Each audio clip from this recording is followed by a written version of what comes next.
Vamos falar dos sistemas de coordenadas planas. Esses sistemas de coordenadas planas, ele é muito utilizado em cartas e em mapas.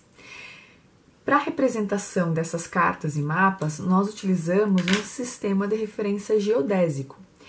Como exemplo de sistema de referência geodésico, nós temos o SAD 69, que foi muito utilizado na representação cartográfica, e o sistema atual que nós temos é o CIRGAS 2000.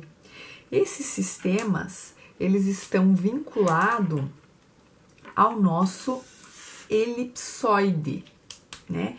Em que nós temos lá no elipsoide, né, as representações das coordenadas geodésicas, que são as latitudes e longitudes. Essas latitudes e longitudes, então, elas são representadas em grau, minuto e segundo.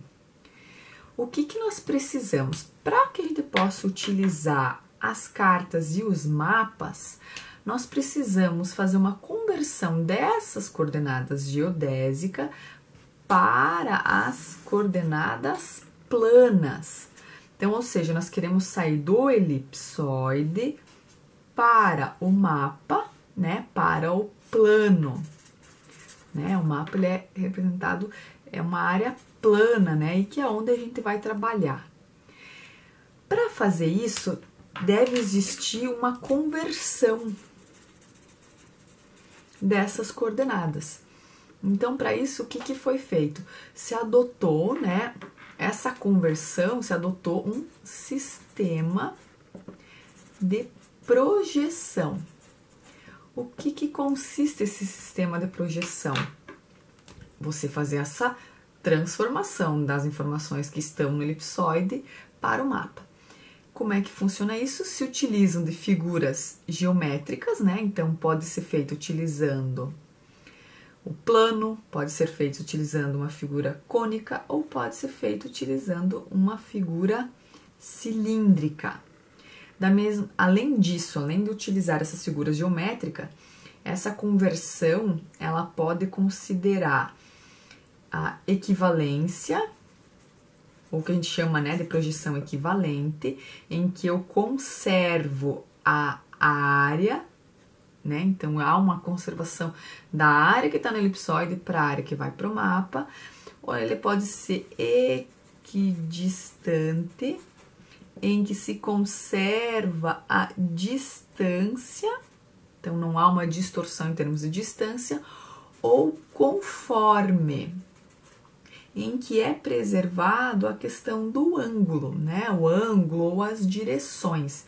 Então, nesse sistema de conversão da informação que está no elipsoide, né? Aqui nós temos o nosso elipsoide para o plano. Dentre esses sistemas de coordenadas planas, nós temos um que é bastante utilizado, que é o sistema denominado Universal Transverso de Mercator. Esse sistema, então, ele é bastante utilizado, né? Tem a utilização dele no Brasil. E quais são as características dele? Ele se utilizou de um cilindro para fazer a conversão das informações, né? Vamos fazer aqui o desenho do cilindro. Ele é um sistema que trabalha de modo conforme, então, ou seja, os ângulos e direções foram preservados, e ele também é secante, então ele toca em 2 pontos da superfície da Terra. Então, esse sistema, ao utilizar o cilindro, ele divide a Terra em 60 fusos.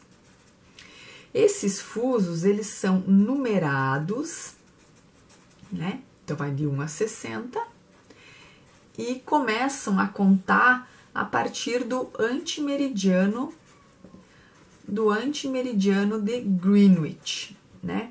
Então, é lá nos 180 graus. No Brasil, então, esses fusos que nós temos, eles são... passa no Brasil os fusos, então, do 18 ao 25, né? E especificamente em Santa Catarina, nós temos o fuso que passa na nossa região, o fuso 22. É um detalhe que esse sistema, devido à sobreposição de algumas áreas, né? Esse sistema, ele tá limitado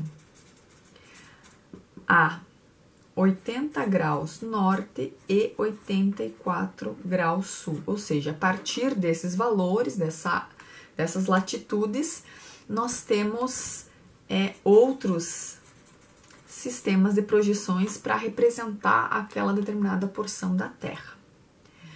Tudo bem. E aí, olhando para esse cilindro, quais são as principais características, ou vamos dizer assim, olhando para esse fuso, né? Vamos falar aqui do fuso e as suas características. Vamos considerar como exemplo o fuso de Santa Catarina, então vamos considerar aqui o fuso 22.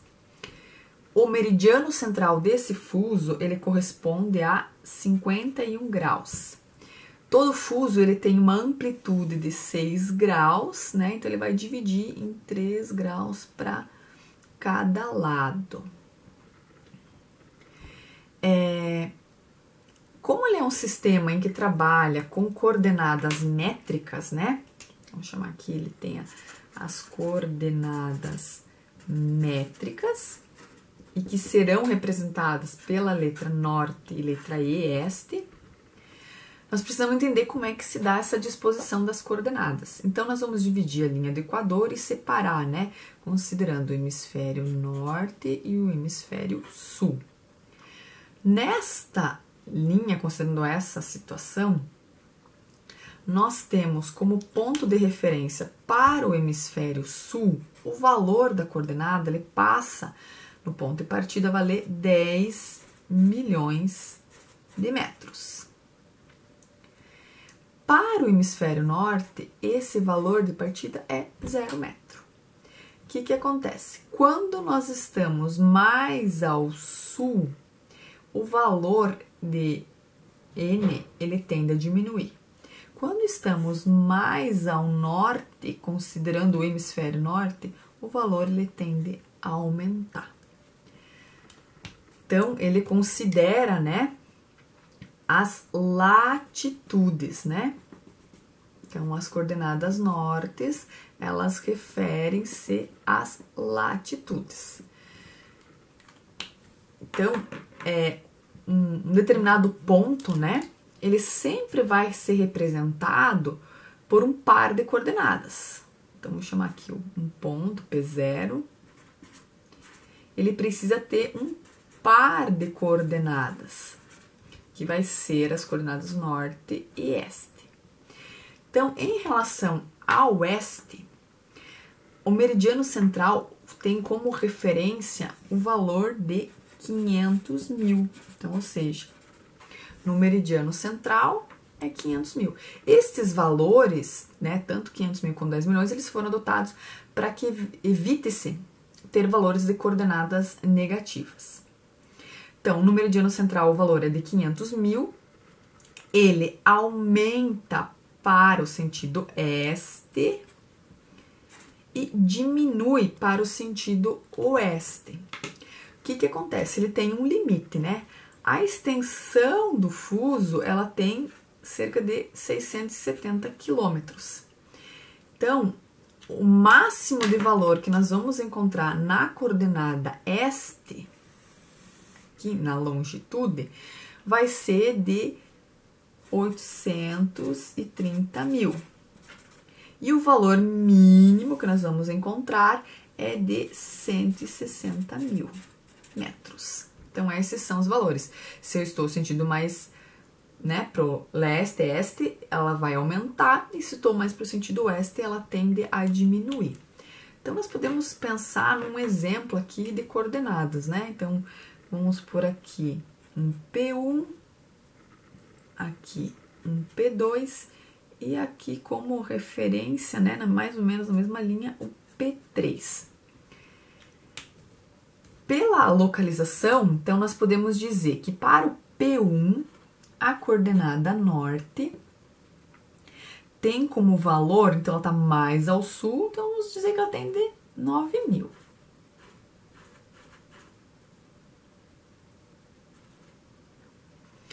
Em relação à coordenada este, veja, então ela está mais próxima aqui dos 800, né? Então tá afastada do 500, ela tá aumentando.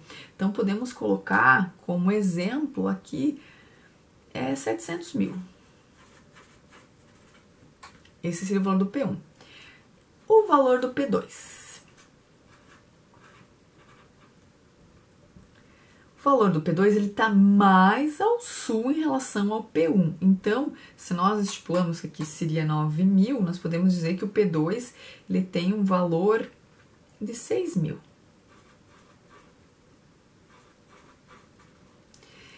E em relação à coordenada esta, então ele está mais próximo aqui, né, dos 500.000. Então, vamos dizer que equivale ali 550.000.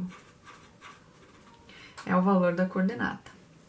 Para o P3, nós podemos supor que o P3 ele está localizado na mesma latitude. Então, ele pode ter um valor de 9.000, desculpa.